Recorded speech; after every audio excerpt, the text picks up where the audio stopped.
Je viens devant vous pour traiter de nouveau de la question de l'opération militaire en Syrie de la France, de la Grande-Bretagne et des États-Unis.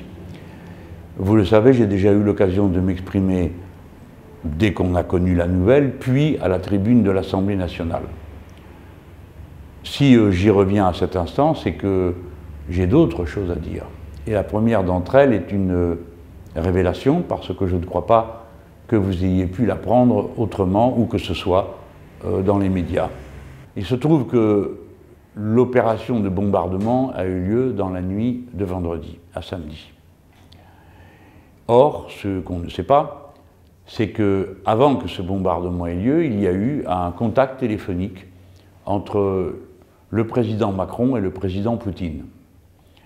Compte tenu de la gravité de l'intervention, compte tenu du fait qu'elle a lieu dans un endroit extraordinairement dangereux, compte tenu du nombre des puissances qui sont là et de leur importance, à commencer par la Russie qui dispose en Syrie par un accord militaire de longue main avec le gouvernement syrien d'une base et qu'elle entend évidemment depuis le début du conflit la garder. Il est important de savoir que ce contact a eu lieu. À l'occasion de ce contact, il a été convenu entre le président Macron et le président Poutine qu'un nouveau contact aurait lieu entre les ministres de la Défense dans la journée, de manière à voir ce qui serait fait de la proposition que faisaient à ce moment-là les Russes aux Français de constituer une commission d'enquête qui aille sur le terrain, à Douma, vérifier si oui ou non il y avait eu une attaque chimique. Et ce que j'ai appris, c'est que ce deuxième contact, celui que Mme Parly devait avoir avec son homologue russe, ministre des Armées, n'a jamais eu lieu. Et que comme les Russes ne voyaient pas arriver la réponse des Français, c'est eux qui ont essayé à plusieurs reprises de contacter le gouvernement français, la ministre de la Défense, pour aller au bout de cette démarche. C'est pas rien. Si les Russes, à cette heure-là, proposaient d'aller vérifier si oui ou non il y avait eu une attaque chimique, alors même qu'il y avait, comme vous le savez, l'organisation de l'interdiction des armements chimiques, qui normalement devait aller en enquête, c'est que c'est un rôle particulier qui était donné à notre pays.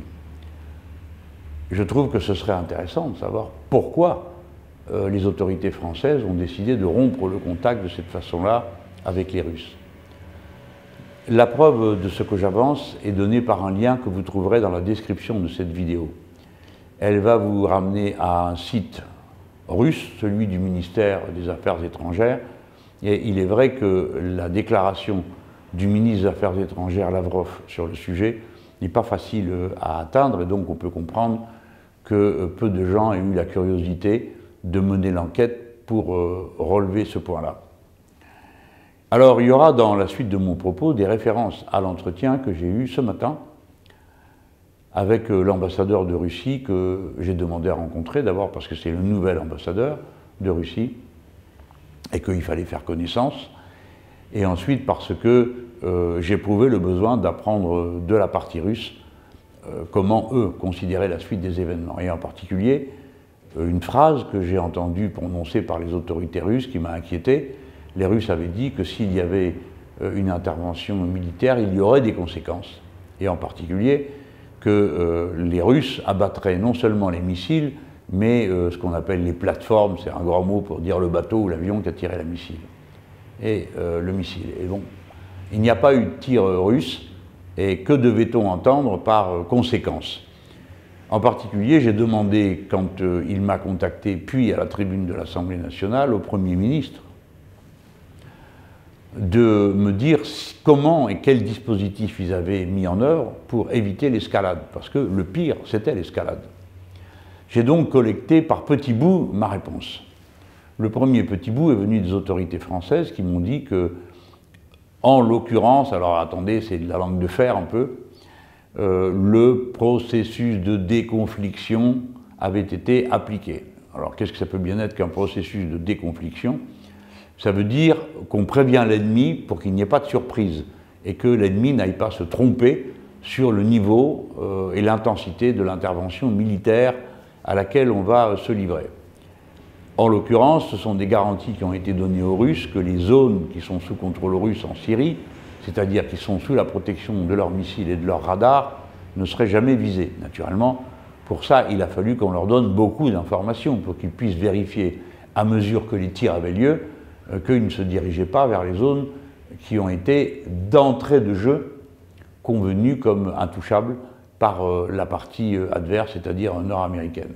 L'ambassadeur russe m'a dit que les Russes avaient prévenu que si un seul citoyen russe était touché par une des frappes, il y aurait une réplique, et que c'est dans ce cas-là que la réplique avait été imaginée, non seulement contre les missiles, mais contre les plateformes de départ de ces missiles. Et que par conséquent, il ne fallait pas s'étonner qu'il n'ait fait aucun tir, ni de riposte, ni pour abattre les missiles, dans la mesure où l'accord qu'ils avaient, c'était la certitude de la sanctuarisation de leur position. Il y en a plusieurs dans le pays.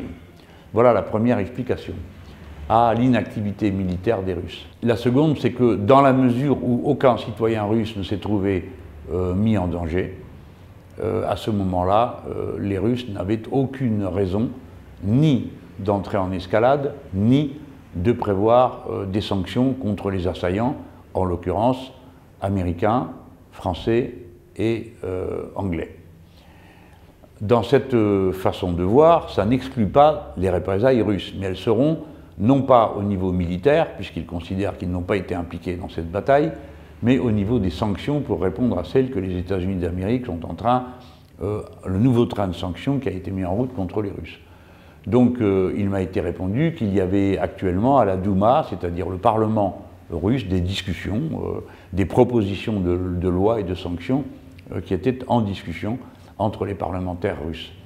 Il me semble important de donner toutes ces informations parce qu'elles éclairent les raisons que les uns et les autres ont eu d'agir ou de ne pas agir à ce moment-là. D'un autre côté, comme vous le savez, dans ce genre de situation, c'est beaucoup une épreuve pour le matériel qu'on met en mouvement et en action. Les Français ont testé le nouveau missile français, qui est un missile qu'on tire à 1000 km de la cible, jusqu'à 1000 km de la cible, et qui est capable de frapper à 1 mètre près, dit-on, sa cible. De leur côté, les Russes ont installé en Syrie de nombreuses installations antimissiles qui portent des noms un peu compliqués, S-300, S-400 et S-500, qui sont des armes d'abord d'un coût absolument faramineux. À l'instant, je viens de vous parler de la munition française, elle coûte 2,8 millions. Hein, c'est pas rien. Un exemplaire, on en a tiré 3. Hein. Aucun de ces armements n'est intervenu, ce qui signifie que, à l'heure actuelle, personne ne sait quelles sont les capacités de riposte dont disposent les Russes à l'égard du matériel qui a été tiré. Mais par contre, alors là, c'est à chacun d'aller faire ses recherches, les Syriens qui sont équipés d'un matériel qui date de la guerre froide, c'est-à-dire des équipements qui avaient été fournis à l'époque de l'Union soviétique. Je ne suis pas capable de faire la part du mensonge et de la vérité dans cette affirmation, car est-ce que c'est du matériel de la période de l'Union soviétique ou est-ce que c'est du matériel plus récent? On ne le sait pas. En tout cas, les Russes disent les Syriens ont tiré des missiles S-200, tout à l'heure je vous avais entendu parler de S-300, 400 et 500, donc un matériel qui vient bien avant celui qui est disponible aujourd'hui. Et avec ce matériel, ils ont abattu, disent-ils, 70% des missiles Tomahawk qui ont été tirés sur la Syrie. Toutes ces données peuvent paraître techniques, mais elles nous intéressent beaucoup, parce que si la capacité de riposte du régime syrien, qui dorénavant, ayant demandé à être équipé de matériel plus moderne, et puisque une intervention militaire a eu lieu qui a bien agacé les Russes, ceux-ci pourraient se mettre, ont-ils dit, m'a dit l'ambassadeur, étudie la question d'équiper avec des matériels plus performants l'armée syrienne actuelle. Ça, c'est une des conséquences de la guerre. Ça m'ennuie de commencer par là, mais l'une des choses qu'il faut noter comme résultat de l'intervention en Syrie, c'est que premièrement, on ignore absolument tout des objectifs militaires qui ont été atteints. Au passage, on a découvert que, paraît-il, il y aurait un plan d'armement chimique en Syrie dont il n'avait jamais été question jusque-là, puisque au contraire, les Syriens étaient réputés avoir démantelé leurs installations d'armement chimique sous le contrôle de l'Organisation pour l'interdiction des armes chimiques à l'issue des événements qui avaient eu lieu en 2013. Donc maintenant, on apprend qu'il y aurait un programme. Ça ressemble à de la propagande, mais enfin, on est obligé d'en tenir compte pour bien comprendre la situation. Et enfin, on apprend que les Français ont bombardé un laboratoire et 3 unités d'assemblage des produits chimiques qui servent à faire des munitions avec. Il est tout à fait stupéfiant d'imaginer que 3 usines d'assemblage aient été détruites. Si on y assemblait réellement des gaz chimiques, on est dans l'obligation de penser qu'il y a eu à avoir des conséquences pour les populations autour. Or, on nous dit personne n'est mort, il n'y a aucune conséquence à ces bombardements. Il existe donc une zone de flou sur quels étaient réellement les objectifs militaires qu'on a voulu frapper, et donc à partir de là, sur les résultats militaires obtenus. Pour l'instant, sur le plan militaro-diplomatique, c'est un échec total. Si vraiment les missiles américains ont été abattus, c'est leur affaire, mais en attendant, on n'a rien vu de la capacité russe. On sait que dorénavant, les Russes sont prêts à équiper d'une manière beaucoup plus avancée les Syriens, et on ne sait rien sur les résultats militaires obtenus contre le régime, alors que c'était le but. On voit que la question militaire vient se superposer comme un échec à tout le reste. Le premier, j'ai dit, nous sommes intervenus sans preuve, et quelques-uns ont fait des gorges chaudes sur le fait que j'avais dit sans preuve, parce qu'il se répète à l'envi et on se montre les vidéos où l'on voit des gens qui, en effet, sont fort maltraités et sont dans une situation qui semble terrible. Naturellement, c'est le seul argument qui est mis en avant par la partie française, notamment dans les documents qui sont donnés aux parlementaires pour attester de la réalité de l'attaque chimique. Et comme on a fait remarquer que des vidéos c'était peu pour parler d'une attaque chimique, surtout quand on est incapable de les situer dans le temps et du lieu où cette attaque a eu lieu, on nous répond que ce sont des preuves qui sont suffisantes. Bon, je n'ai pas l'intention de dire que les services de renseignement français soient incapables de s'assurer de la réalité d'une attaque chimique, vous voyez? Donc je ne dis pas ce n'est pas vrai, je ne dis pas il n'y a pas eu d'attaque chimique, je dis que dans l'ordre international, tel qu'il existe aujourd'hui, la preuve, c'est un acte qui est administré par une organisation officielle reconnue pour le faire. En l'occurrence, tant que l'Organisation pour l'interdiction des armes chimiques n'a pas conclu qu'il y a eu une attaque, personne ne peut dire il y a eu une attaque et à partir de là, s'arroger le droit d'y répliquer. Ces points peuvent paraître être du détail juridique, ça n'en est pas, car toute la vie internationale repose sur des règles que chacun doit avoir à cœur de respecter. Et nous en particulier, la France, parce que nous ne sommes pas une puissance capable d'évoluer autrement que dans un ordre, un monde ordonné, et pas uniquement dans un rapport de force où nous ne pourrions pas avoir le dernier mot, parce que nous ne serons jamais les plus puissants. Nous ne sommes puissants que de notre volonté de nous défendre, et de notre volonté de respecter un ordre international auquel nous contribuons. Voilà les paramètres dans lesquels évolue l'action diplomatique de la France et dont il ne doit jamais sortir. Donc, ai-je dit sans preuve, je ne suis pas le seul à dire ça. Car voyez-vous, autre aspect de l'échec diplomatique total de cette intervention, c'est qu'elle a lieu en ne tenant compte de personne. Premièrement, il n'y a pas de mandat de l'ONU. Il y a des textes de l'ONU qui disent que dans l'hypothèse où il y aurait une attaque chimique, il faudrait qu'il y ait une riposte. Mais il n'y a pas de texte de l'ONU qui dit si quelqu'un est convaincu qu'il y a une attaque, il pourra riposter. Et non.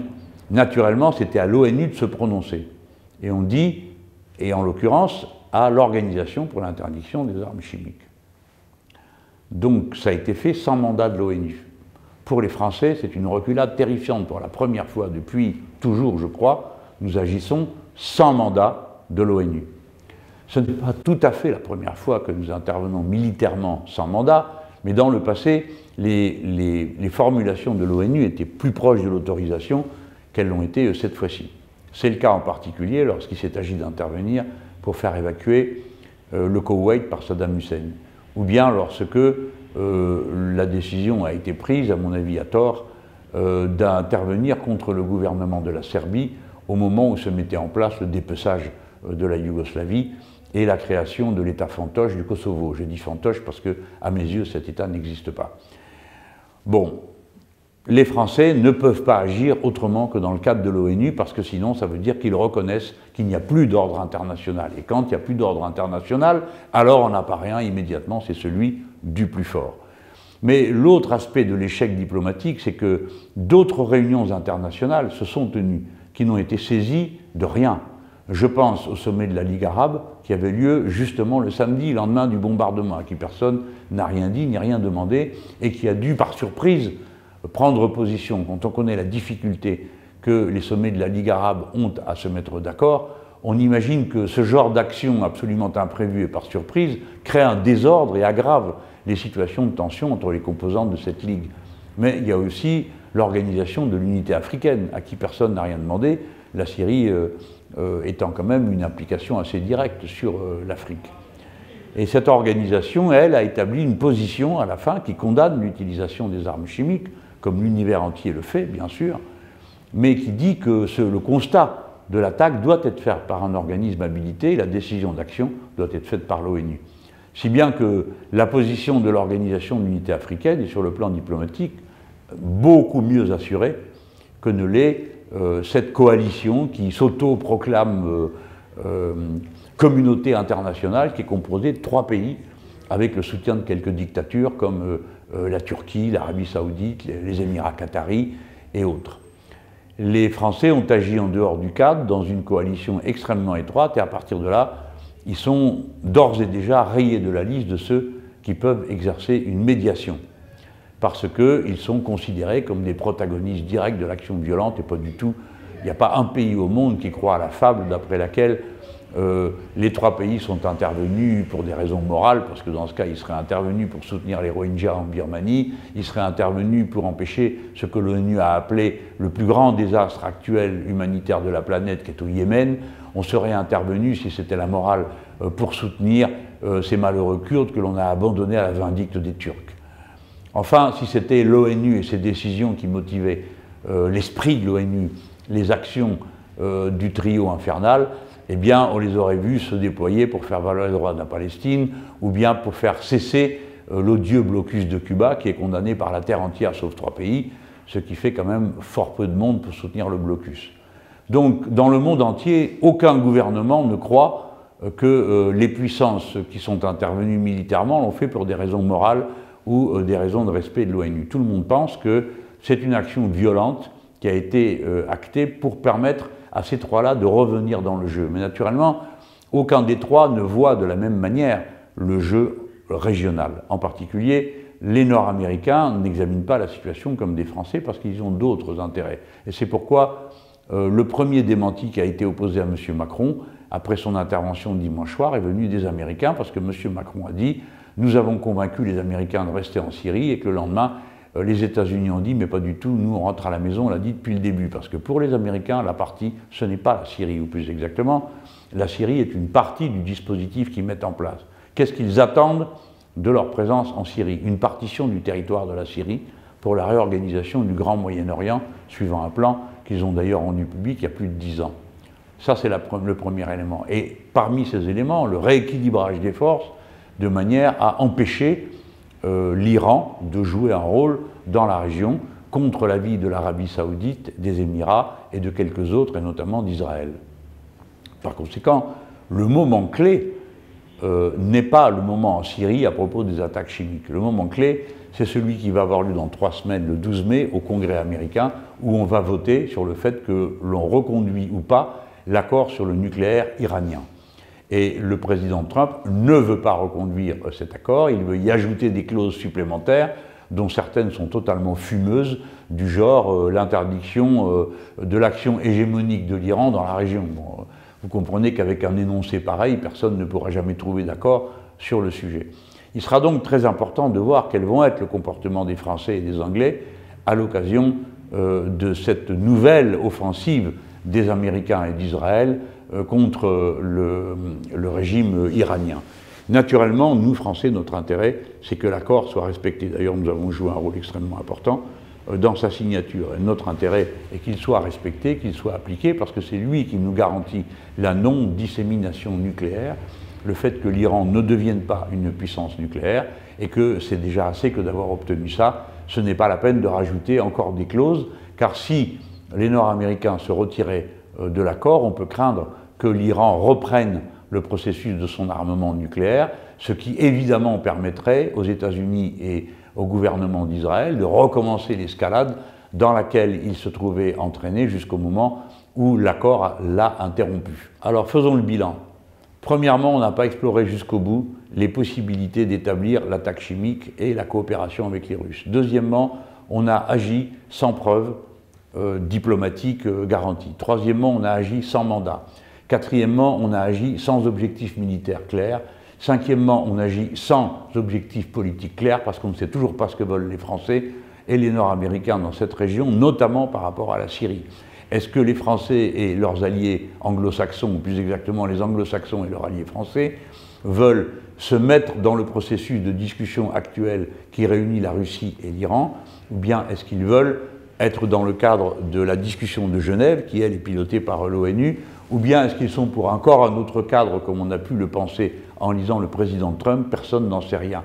Et vous autres, les citoyens qui essayez de comprendre dans quoi on vous entraîne, qui êtes conscients du risque d'escalade avec des puissances nucléaires qui se trouvent engagées dans cette affaire, vous ne disposez d'aucun moyen de savoir ce qui est fait en votre nom et dans quelle guerre, le cas échéant, vous pourriez être entraîné. Voilà beaucoup de choses que je voulais ajouter à ce que j'ai déjà dit à la tribune de l'Assemblée nationale. Et vous devez savoir que nous sommes, nous, la France insoumise, un mouvement profondément engagé dans la lutte pour la paix. Nous ne croyons pas que la paix tombe du ciel ou que c'est l'état de nature. Nous croyons le contraire. Nous croyons que la paix est une construction politique sur laquelle il faut veiller à tout instant et qu'il faut sans cesse renforcer. L'anthropologie nous apprend que les premières sociétés humaines, les premières communautés humaines, à mesure qu'elles se séparaient, entraient en conflit les unes avec les autres. Le conflit fait partie du bagage des comportements sociaux des êtres humains.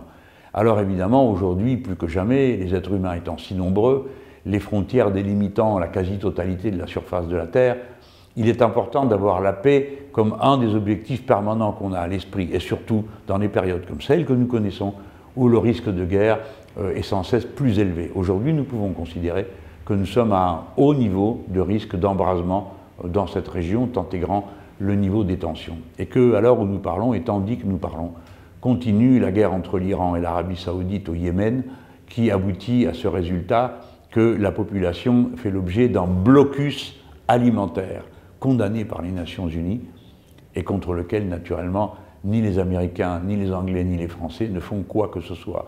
À l'heure à laquelle nous parlons, sur le terrain, les Kurdes continuent à être encerclés par les Turcs qui les massacrent à leur gré, puisque personne ne les défend plus dans la communauté internationale et qu'on intervient par rapport à des armes chimiques, mais pas pour désenclaver les Kurdes encerclés par les Turcs. Voilà les raisons qui me font craindre pour la paix et sans cesse intervenir partout où je le peux, et notamment devant vous, pour rappeler quelles en sont les conditions.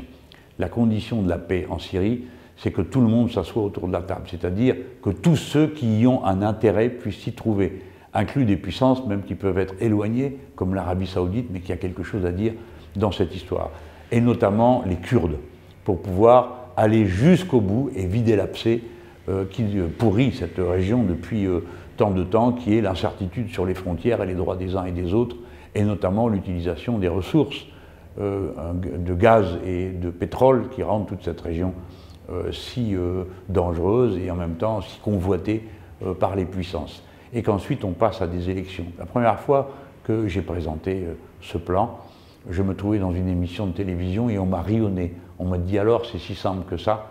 Quelque temps plus tard, il se trouve que c'est devenu la position unanime, je répète, unanime de l'ONU, c'est-à-dire de toutes les puissances que je viens d'évoquer ont voté pour. Par conséquent, pour faire la paix, il y a un texte qui prévoit toutes les étapes du déroulement de faire la paix. Et les Français se seraient honorés à être ceux qui portaient la logique de ce texte et de son application, plutôt d'être le bagage accompagné de l'armée américaine. Je finis d'ailleurs sur cette triste situation. Les Français n'ont eu aucun contact direct militaire avec les Russes, ce qui signifie que les processus de déconflictuation de la situation sur place se sont exclusivement réglés entre les Américains et les Russes, et que nous, Français, dans cette histoire, nous ne jouons aucun rôle. Ce n'est pas l'idée que je me fais de la place que nous devons occuper à cet endroit. Et en montrant une seule fois, je dis bien une seule fois, que nous sommes les affidés des Nord-Américains, nous perdons tout crédit.